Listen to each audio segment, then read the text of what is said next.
Paz a vosotros, amados hermanos. Es un gusto saludarles a través de este medio y compartir con ustedes la guía para la predicación matutina del próximo sábado 24 de febrero del 2024, cuyo título es Vosotros oraréis así. El objetivo que es necesario cumplir y observar en esta ocasión es que reflexionemos acerca de la oración que nos dejó nuestro Maestro, no palabrerías y repeticiones, sino con entendimiento y siendo espirituales, con paciencia de que cada palabra dicha aquí es escuchada de lo alto. La lectura base para este tema se ubica en el Evangelio de Mateo, en el capítulo 6, versículos del 9 al 15, que establecen lo siguiente: Vosotros pues oraréis así: Padre nuestro que estás en los cielos, santificado sea tu nombre. Venga tu reino. Sea hecha tu voluntad como en el cielo, así también en la tierra.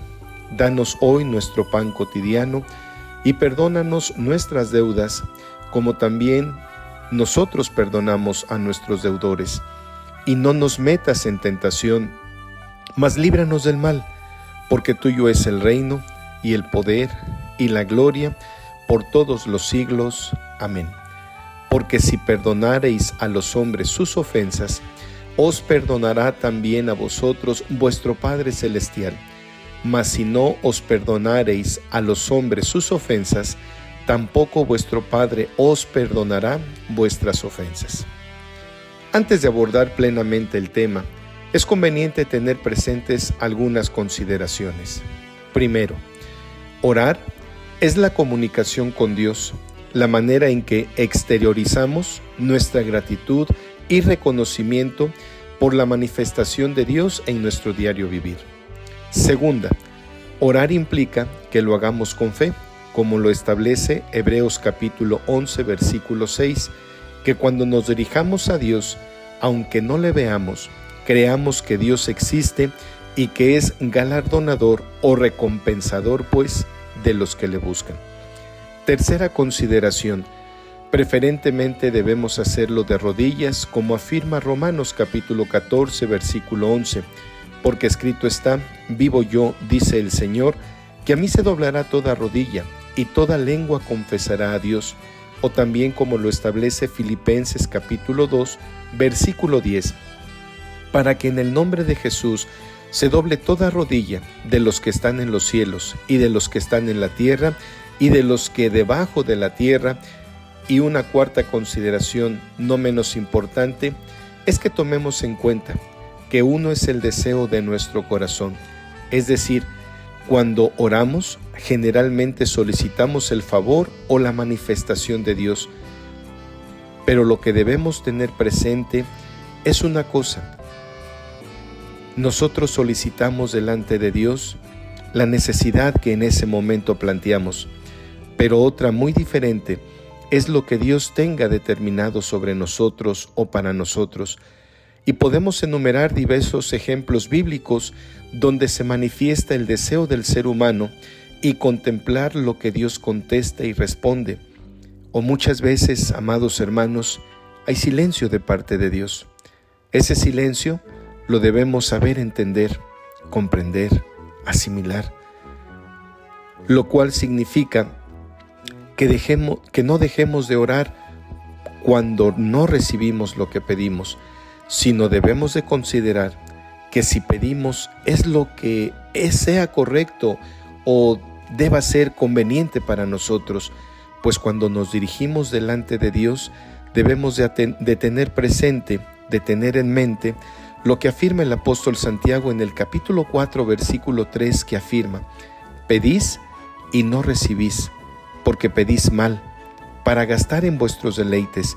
Y esta última parte de gastar en nuestros deleites lo debemos comprender, que no acudimos o que no acudamos a Dios en oración de manera incorrecta, sino que equivocadamente solicitamos satisfacer malos deseos o vanos caprichos y placeres que en nada nos edifican o nos fortalezcan espiritualmente.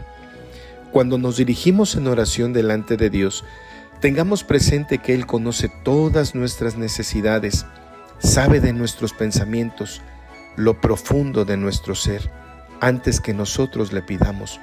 Como afirma el Evangelio de Mateo capítulo 6 versículo 8, orar es abrir nuestro ser delante de quien todo lo puede y para quien no existe nada imposible. Tengamos en cuenta que al orar es necesario hacerlo a solas con el Señor. La palabra de Dios manifiesta en el Evangelio de Mateo capítulo 6 versículo 6, mas tú, cuando oras, éntrate en tu cámara y cerrada tu puerta, ora a tu Padre que está en secreto, y tu Padre que te ve en secreto te recompensará en público.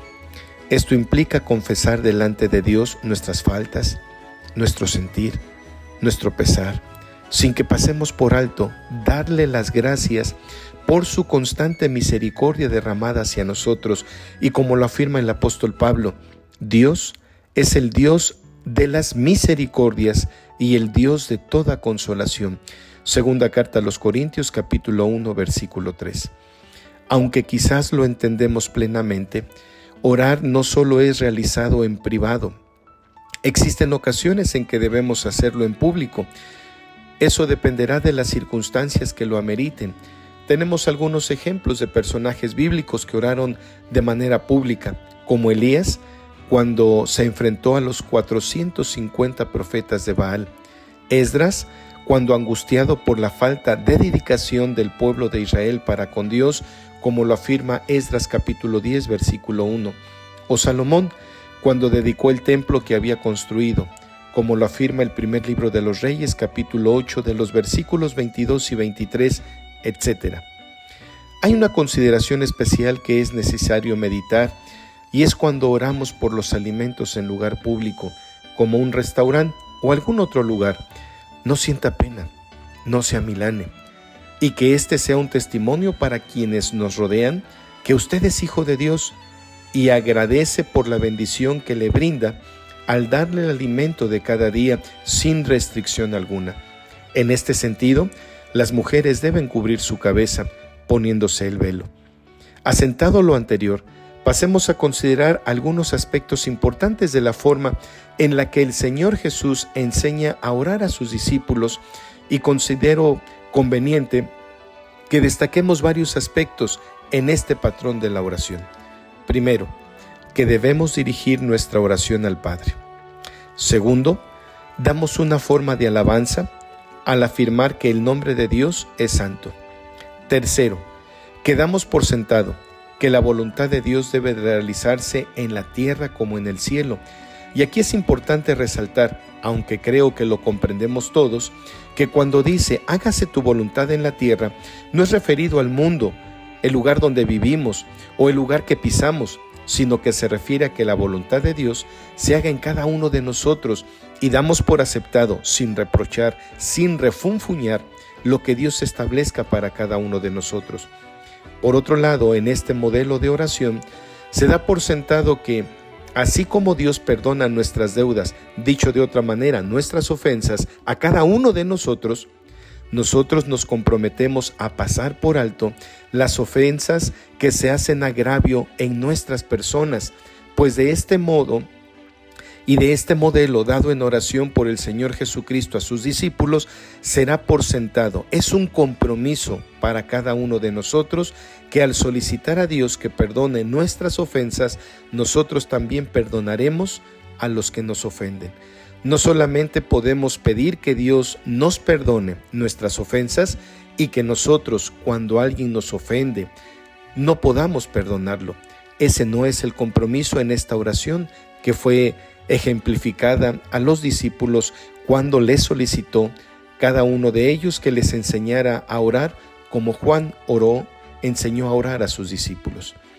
Retomando el objetivo que nos es planteado para este tema, debemos tener en cuenta que cuando realicemos una oración, en principio, debemos comprender y tener en cuenta que es la manera en que nos comunicamos con Dios al dirigirnos ante su divina presencia, y puede ser con voz audible o de manera silenciosa, ya sea de manera pública o de manera privada.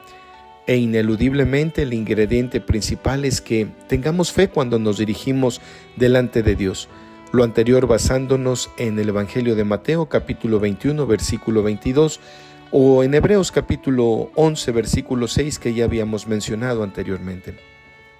Al orar, tenemos que tener en mente que la plegaria a Dios consta al menos de 3 elementos y es básico que los tengamos en cuenta, que aunque ya fueron esbozados previamente, es conveniente que los retomemos para tenerlos presentes. Primero, nuestra oración siempre va dirigida al Padre. Segundo, debemos expresar el motivo de nuestra oración, gratitud o petición. Y tercero, que tengamos en cuenta que todo lo que pidamos delante de Dios lo hacemos en el nombre de nuestro Señor Jesucristo, quien es nuestro intercesor, quien es nuestro abogado ante el Padre Celestial. También el objetivo nos indica que en nuestra oración no vaya acompañada de palabrerías o palabras rebuscadas, sino debe dirigirse con sinceridad, humildad, reconociendo nuestra condición de pecado y que en esa comunicación que tenemos para con Dios reconozcamos que sin Dios nada podemos hacer. Un ejemplo por demás elocuente lo tenemos en el Evangelio de Lucas capítulo 18, versículos 11 al 14, que nos muestra lo siguiente. El fariseo, en pie, oraba consigo de esta manera: Dios, te doy gracias que no soy como los otros hombres, ladrones, injustos, adúlteros, ni aun como este publicano. Ayuno 2 veces a la semana, doy diezmos de todo lo que poseo.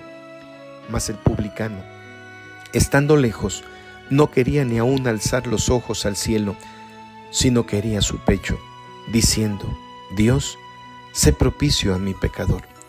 Os digo que éste descendió a su casa justificado antes que el otro, porque cualquiera que se ensalza será humillado, y el que se humilla será ensalzado. De la anterior lectura, debemos comprender que al dirigirnos a Dios a través de la oración, no debemos resaltar ciertos aspectos que tenemos, ni declarar los aciertos que realizamos día a día, o justificar nuestra manera de proceder y decírsela a Dios. No olvidemos que Él conoce nuestras necesidades antes que se lo pidamos, como lo afirma el Señor Jesucristo en el Evangelio de Mateo, capítulo 6, versículo 8, que ya lo hemos citado. Nuestra oración debe contener 2 elementos esenciales, y uno ya lo hemos explicado y es la fe, y el otro debe ser la humildad, con la cual solicitamos lo que requerimos delante de Dios, pero nunca es conveniente que nos dirijamos a Dios con altivez, vanagloria, como lo hizo el fariseo.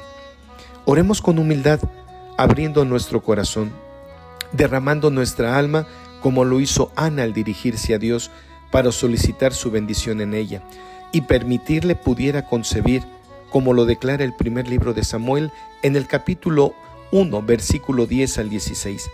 En esta lectura es de notarse que en el verso 10 afirma que Ana oró con amargura de alma y lloró abundantemente.